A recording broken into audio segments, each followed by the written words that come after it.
For USCFootball.com, I'm Keely Eure here with Dan Weber. Instant analysis of USC's Tuesday practice in preparation for Arizona State on Saturday. It was pretty somber practice. I think they definitely took it seriously, but they did go shoulder pads only. It was worth mentioning that it was 100 degrees throughout the whole practice today, a very hot day. But if you were expecting anything completely different, an overhaul after the loss, that's not what it looked like. It was pretty much the same for USC today. You know, I don't think we didn't even ask Clay why no full pads, and that does happen toward the end of the season anyway, where you stop even once a week going full pads. I think everybody just assumed. I think maybe the official temperature was 102 at the start of practice. Yeah. So I think everybody just assumed you probably can't practice in full pads like that. There would be some coaches who would practice in full pads. Clay's not one of them.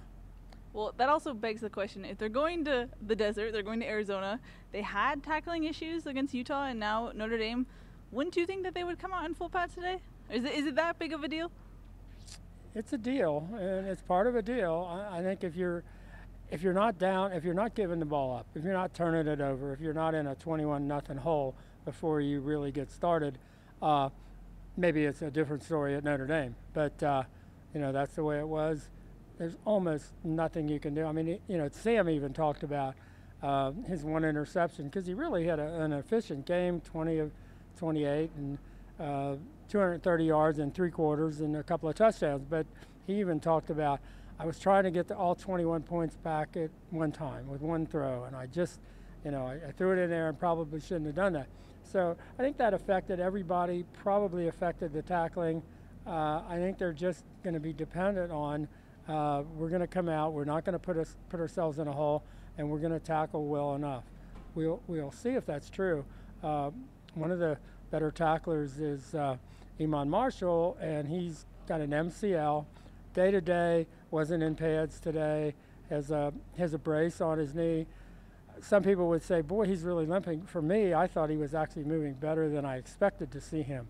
Whether we're going to see him Saturday, you wouldn't want to bet on the fact that he's going to be there. So that puts Isaiah Langley out there. Whether Isaiah, you know, has had enough tackling and all of that, we're going to see. We'll find out. Other injury updates. Stephen Mitchell was held out today because of a shoulder injury. We didn't necessarily pick up on that after the game, so it wasn't something that was obvious. Stephen Carr came back. He watched walkthroughs and then did some running, some rehabbing in the end zone during practice. Porter Gustin also returned, did some light running, but he wasn't in pads, but he's out of the boot, so some progress there too as well. Yeah, I thought he was moving well. I mean, but he's been moving well in the boot too. But when you're out of the boot for the first time in 5 weeks, that's real progress. So I thought he looked like he will be coming back. Then you get the sense that he will be back this season. Whether Stephen Carr is back this week, I'd say it's a long shot, but it's a shot. Mm-hmm. Iman Marshall probably a long shot. Josh Fatu, they said, did some rehab running inside. We did not see him outside. And I think when they talk about Stephen Mitchell, I think Clay kind of gave it away when he talked about Michael Pittman and said, this is Michael's chance to, you know, he's ready and he's going to get his opportunity with Stephen's injury. So I think that kind of pointed you in the direction that the wide receivers are going to go with Michael Pittman, who had a sit down with Clay and T yesterday. And the story that we got was, no, Clay hadn't read what Michael's father tweeted, and Michael hadn't read what Michael's father tweeted. But the coaches hadn't talked to Michael's father, and Michael hadn't actually, and he's going to talk to him after practice. So they kind of got around that issue. Michael said he was surprised. He said, my dad's usually a private person and doesn't put his feelings or frustrations out there in public. So, and it was an interesting, I think Michael handled it really well. Yeah, I thought so too. But if you don't know the story, Michael Pittman's dad today tweeted that he was frustrated about how the coaches are using him. He also said Michael Pittman Jr. was mad about how they're using him. But like you said, Michael actually handled it very well. And so we didn't get any further on that whole issue. But you got to talk to a lot of offensive players. It's offensive day, so we got to talk to them. What did they have to say and how are they reacting to this loss? Well, I think Sam felt like he did pretty well once they were in the hole. I mean, you know, it was like, how do you get out of that? you know, he and Nico both know what happened. The first snap of the game, a miscommunication. It was supposed to be not the quick snap that Sam got. So Sam is still looking over the defense and whatever. And, you know, you're doing the silent count. You got all that noise. And Nico thought it was the quick snap that Sam wanted. Sam wanted the slower snap. So the ball's on Sam before he has any idea. And I said to Nico, I said, did you realize what was going on? He said, well, everybody was running back into the backfield, and he said, I knew something went on with the snap. He said, I didn't know what. But so, you know, they just have to avoid all of those things. With the punt return with Jack Jones, Clay said, made the right decision, the right place, showed some, you know, explosiveness when he did catch the ball. Said, just, you know, going to have to catch it. They've got Jenny Harris and Trayvon Sidney also kind of auditioning for that role, but it sure looks like they're going to go with Jack and give him a chance and just hope he catches it. Mm-hmm. We forgot to mention someone in our injury report, which kind of shows how he's doing. Sam Darnold, his ankle, he actually was a full participant in practice today. He said it wasn't that big of a deal. Also, Andrew Voorhees and Chumadoga also practiced, but Sam talked to you a little bit about his ankle issue. Yeah, I mean, he says, I'm quicker and I'm stronger than last year, and the only time it's bothered me, he said, it hasn't bothered me in any games, it hasn't bothered me in any practices unless somebody rolls up on me, and that's the only time it's been a problem. So my question to Sam was, last year you had very quick feet and very bouncy feet and explosive feet that got you out of the pocket. I mean, nobody usually took you down, and not from behind at all. And I said, you know, in the Notre Dame game, 3 or 4 times you were taking off and somebody maybe grabbed your heel or grabbed your foot and you went down. And Sam said, I think that's just a coincidence. And I thought, a coincidence? I said, yeah, I think it's a coincidence. Okay. I mean, he did not say, oh yeah, because he said, you're right, that didn't happen last year. They didn't grab me by the foot and I went down. But we didn't get an explanation there. But he does feel like he's turned the corner in terms of, you know, the efficiency. And you know, he said the one play he didn't see the corner drop back and on the interception. But other than that, and he was unhappy missing the deep ball that they had a chance to complete. Yeah. But other than that, he said, no, I did a pretty good job, pretty efficient. So he doesn't seem too down about it, but. I wish we had a few more answers as to where Sam is and why he's where he is. Mm-hmm. You kind of picked up on this in Clay Helton's presser. His tone was a little bit different than what we're used to. He's a little bit more, I guess, somber would be the word to describe it, taking it a little bit more, not serious because he does take it seriously, but there's a different tone. And I think you can tell he knows the implications going forward, what this team has to do.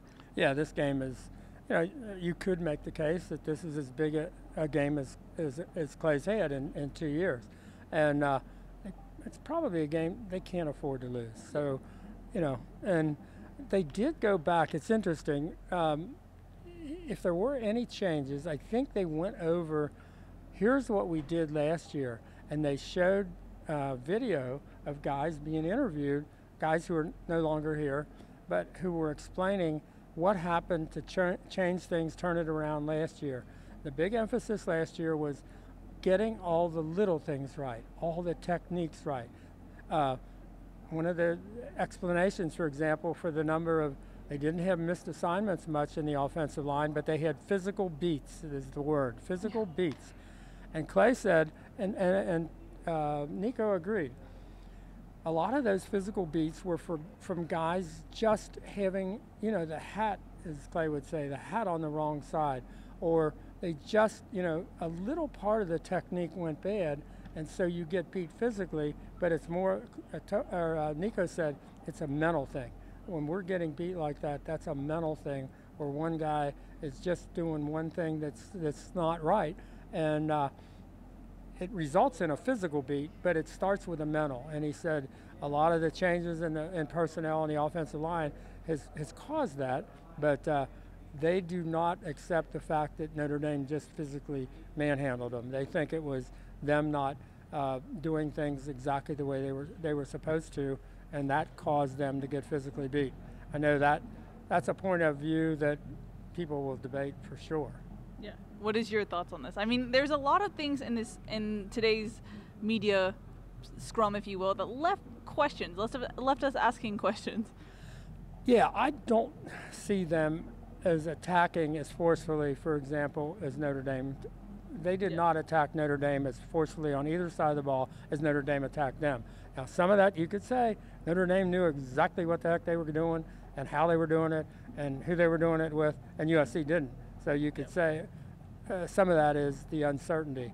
But there is a physical component to that. Notre Dame really went out and attacked them as you knew that they were going to, as everybody knew they were going to. I mean, the expression we all use is Notre Dame's going to come out and punch you in the mouth, and you better be ready to do that.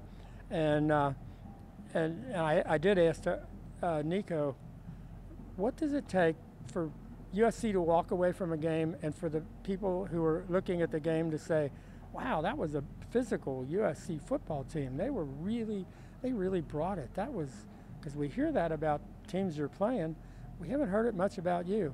And he just said, you know, we just all have to know what we're doing, and if we feel like we really know what we're doing, we can play fast and play confidently. So what he's saying is they're still not completely confident and feeling like they know exactly what they're doing. It's kind of late in the season for that to be an issue, even though, you know, you've got some new people in there. Still seems like a little bit late in the year to be having that answer. Yeah, it's game 9. We're heading into game 9. Does that then point to coaching, maybe being prepared? Yeah, I mean, this is the 14th week that they've had these guys together. 5 preseason, and now you're in the 9th week of the season. So, and you can say, well, you know, one of the